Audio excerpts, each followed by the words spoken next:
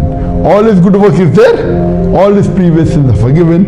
Not only are the previous sins forgiven, the more evil and the sins he did, when he accepts Islam, all that is converted